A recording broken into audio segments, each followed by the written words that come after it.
The silent hero. In the quiet town of Maplewood, where life moved at a gentle pace, there was a man named Henry Thompson. For over 30 years, he had worked as the janitor at Maplewood Elementary School. To the students, he was simply Mr. T, the kind man who mopped the floors, fixed squeaky doors, and always had a piece of candy in his pocket for anyone having a bad day. To the adults, he was just part of the background, a humble, hard-working man who never sought recognition. Henry lived alone in a small house near the school. His wife had passed away years ago, and though he had no children of his own, he treated every student who walked through the school doors as if they were his. He knew their names, their struggles, and their dreams. Some days, he stayed late to help a struggling student with their homework. Other times, he quietly slipped a pair of new shoes into the locker of a child whose family couldn't afford them. But he never spoke of these acts. To him, they were simply the right thing to do. One bitterly cold December night, a violent snowstorm swept through Maplewood. The wind howled, and the power flickered before finally going out completely. At home, Henry listened to the radio, hearing warnings of dangerous conditions. Then he remembered. The school's drama club had been rehearsing for their winter play that evening. The thought gnawed at him.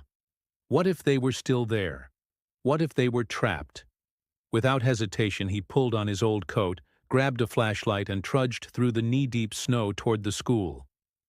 The roads were impassable for cars, so he walked, the freezing wind biting at his face.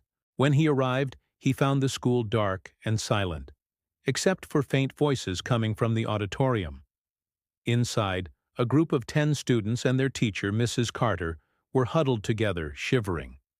The doors had frozen shut, the heating had failed, and their phones had no signal.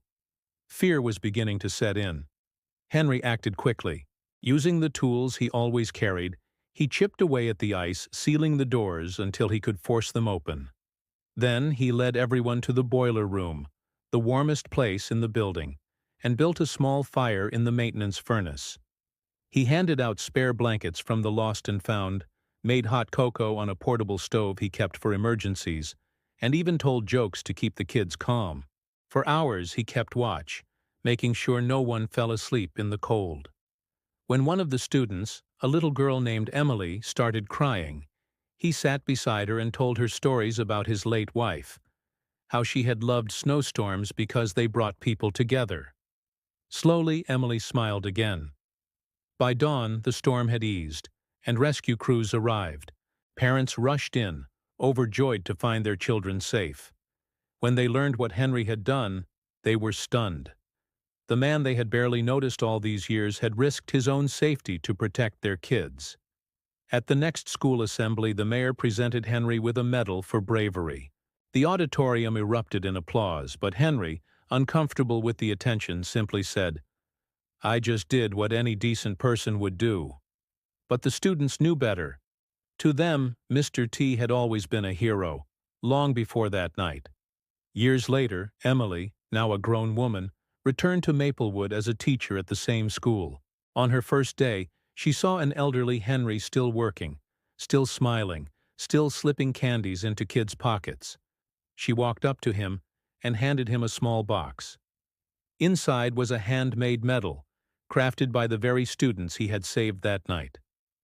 "To the man who taught us that heroes don't need superpowers," the inscription read. "They just need a kind heart." Henry Syas' eyes glistened as he hung it beside his old janitor's keys, a reminder that the smallest acts of love can leave the biggest legacy. Moral: extraordinary things are not done by extraordinary people. They are done by ordinary people who choose to care, to act, and to love when it matters most. True heroism isn't about glory. It's about showing up, even when no one is watching.